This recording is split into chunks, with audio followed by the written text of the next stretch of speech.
So believe it or not, there are many realtors out there who still think that only they are the one who can do the job the best, and they prefer to save their money.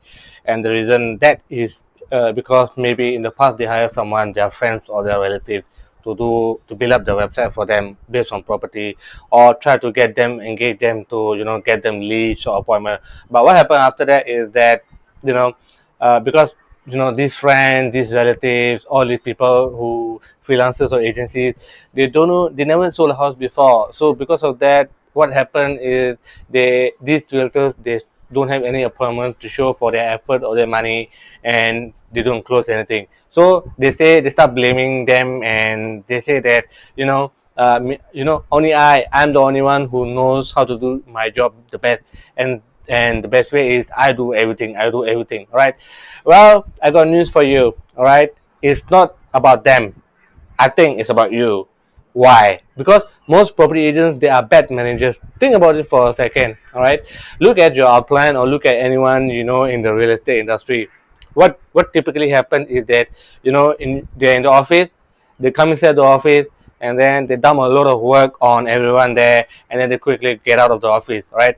And then they come back again, and they get shocked, they get surprised. No one, nobody do my job, nobody what I asked to do, and then they start scolding everyone, right?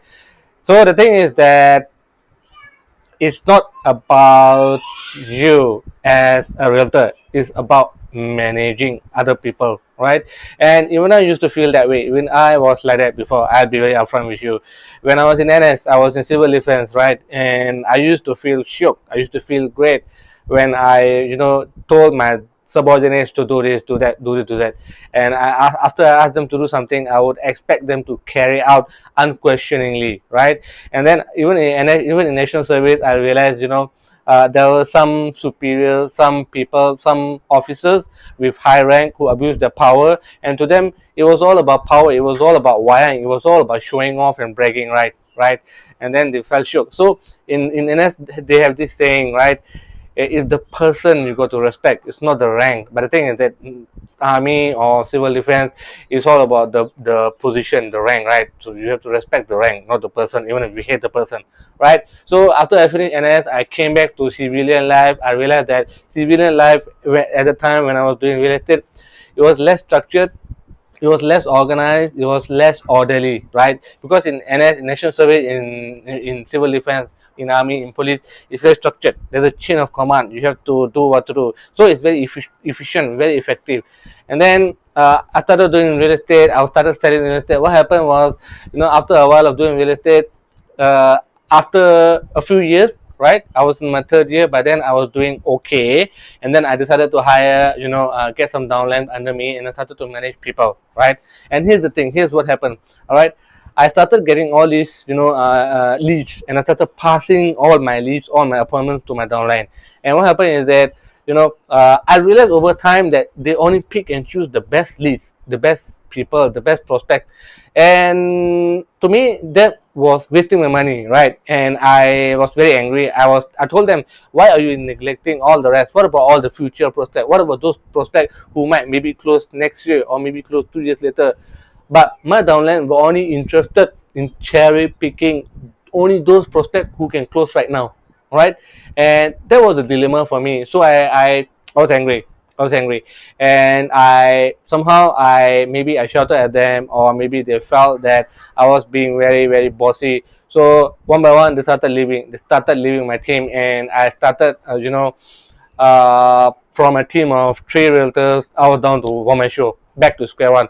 While all this was happening, I was also having some trouble attracting staff. So the I needed staff to get some admin job. I push them the admin job, and they do it, and then so I can focus my time on clients. But that wasn't happening anymore. I was now fighting fires, right?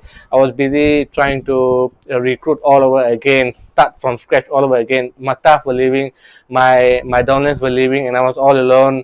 And it was worse because why it was worse because now I had customers, right? I wasn't taking care of them. I had no one to take care of all my little jobs. So real estate is a lot of job. You have to do a lot of job. It's not just the act of selling or buying houses.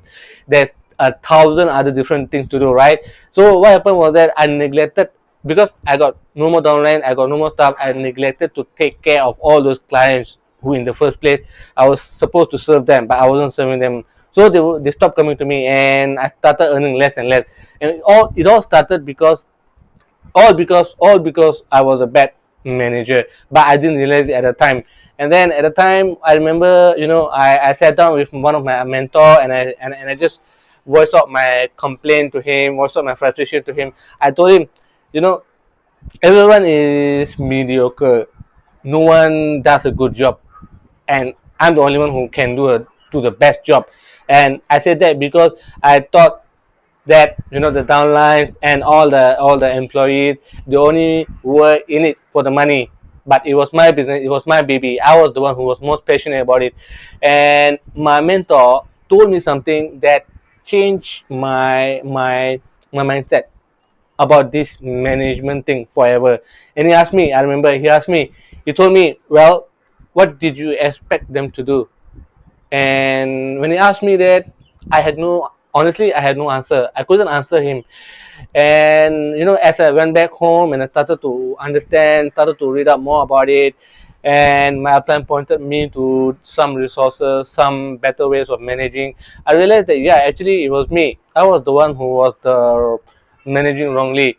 And I did not know what to tell my staff to do. I did not know what exactly they were supposed to do, right? So when you're downline, when your staff know what they're supposed to do every single day, it's much easier. It functions like a military unit, functions like the army, right? Everybody there, you go in army, you know what your responsibilities are, everyone knows what are the clear consequences of doing something wrong, right? So if I am the let's say I'm the captain and my entire platoon make a mistake, then, okay, not only, okay, as the captain, I get punished for the mistake of one of my platoon member. So that is how a army unit function, right? And I realized that it's also applicable to real estate as well, but I wasn't doing it because the thing is that our agency are to blame. They don't teach us how to be effective manager. Even our education system doesn't teach us that, right?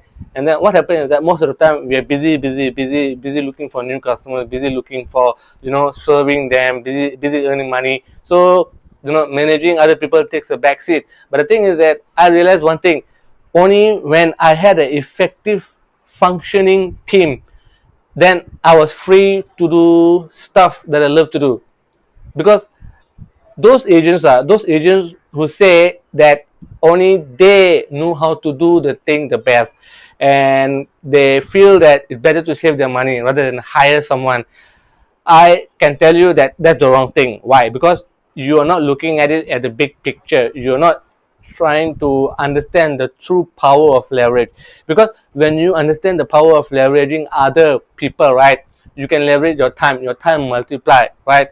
And that is what happened to me. True enough, when I started to, fix myself, started to change my mindset, started to become a better effective manager, better manager, I I started to get better results. I started to get happy clients because I was free to do things that change the outcome in a sense that I did things like, for example, focus on customer service, and better customer service directly gave me more business, right? So here's the thing: what is a good manager? To me, good manager is not just anyone who just know how to point. Okay, do this, do this, do this, do this, do this, right? So it's more about being a better pointer. It's more about being a better delegator, right?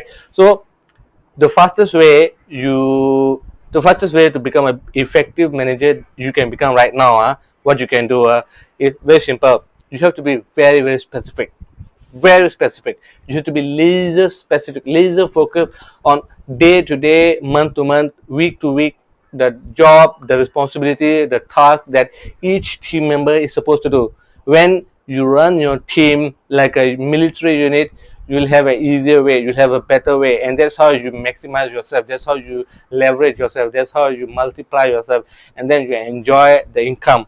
That's the first benefit of being a better manager.